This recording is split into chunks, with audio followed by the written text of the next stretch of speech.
Hey, Dr. Berg here. This video we're going to talk about the problem with being a vegetarian. Now, I'm not against vegetables at all. In fact, I consume more vegetables than most vegetarians that I know. But there's some points I want to bring up about this because it's not as easy to do as you would think. Number one, most vegetarians are really grainatarians. When I talk about them, they don't even have very many vegetables. They're consuming all these breads, pasta, cereal, crackers, biscuits, and thinking that it's healthy. Or artificial meats like these burgers made from soy and things like that. That's like very, very unhealthy.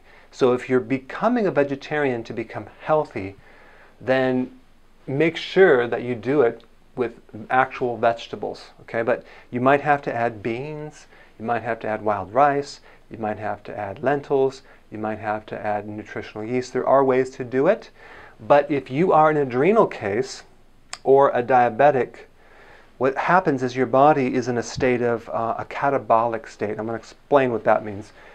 Catabolic is a word to describe that your body is breaking down its own protein. So you have the opposite word, which is anabolic, which is building back up protein. Like after you would work out, the body would build back up protein. But then you have the breakdown of protein in your muscle, which is called catabolic. So when you're in an adrenal case or you're diabetic, your body is breaking down muscle protein faster than it's building back up. And so you get a lot of atrophy, especially as you get into your 40s and 50s and go through menopause. So I have people that become a vegetarian and they're in this state, they're adrenal cases or they're diabetic, and they crash and burn. They might even lose their hair, they might lose their teeth, they don't feel well, they have blood sugar issues. So you have to have good adrenals to be able to handle being a vegetarian because the amount of protein that you might need to heal the body. So it's difficult getting protein.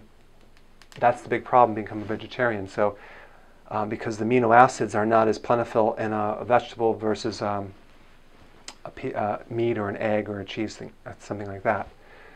Okay, so that's number two. Like the purpose of food is really to get our nutrients, whether it's vitamins, minerals, essential fatty acids, which again it's hard to get with this because essential fatty acids, you can get them from flax, but they have to be converted into what our body uses. But mainly we get them from fish oil or fish or grass-fed eggs or grass-fed beef, things like that. So it's possible, but it's not easy to get, okay? So the definition of food is to get our nutrition. So whether we get vitamins, minerals, essential fatty acids, or amino acids, at the end of the day, you have a lot of variety of foods that you can get these nutrients from. You wouldn't necessarily have to get them from one type of food, but that is the goal of food, is to get our nutrients. So whether you are a vegetarian getting them from vegetables or getting them from some other source, this is the goal. So this kind of clears up the confusion of what diet should I be on. Well, you should be on a diet that provides all the nutrients. And believe it or not that I consume organ meats, but organ meats have the most nutrition of any food on the planet. But I just can't eat them. I think I was forced to eat liver as a child, so I cannot eat that. I don't eat brains, I don't eat kidneys. But in the olden days, they did do that. And I'm not against that, but I'm just making a point that those foods have a lot of nutrition. All right? So these are the problems. Number one, consuming non-vegetable sources. If you're in an adrenal case, you better have some protein, whether it's some eggs or cheese or a little bit of chicken or something, because you may get worse if you don't. And then the other thing is just make sure if you're going to be a vegetarian, make sure you know how to do it and you don't just wing it. Make sure that you study up on it and get all of your proteins, maybe from pea protein or hemp protein or whatever. Okay?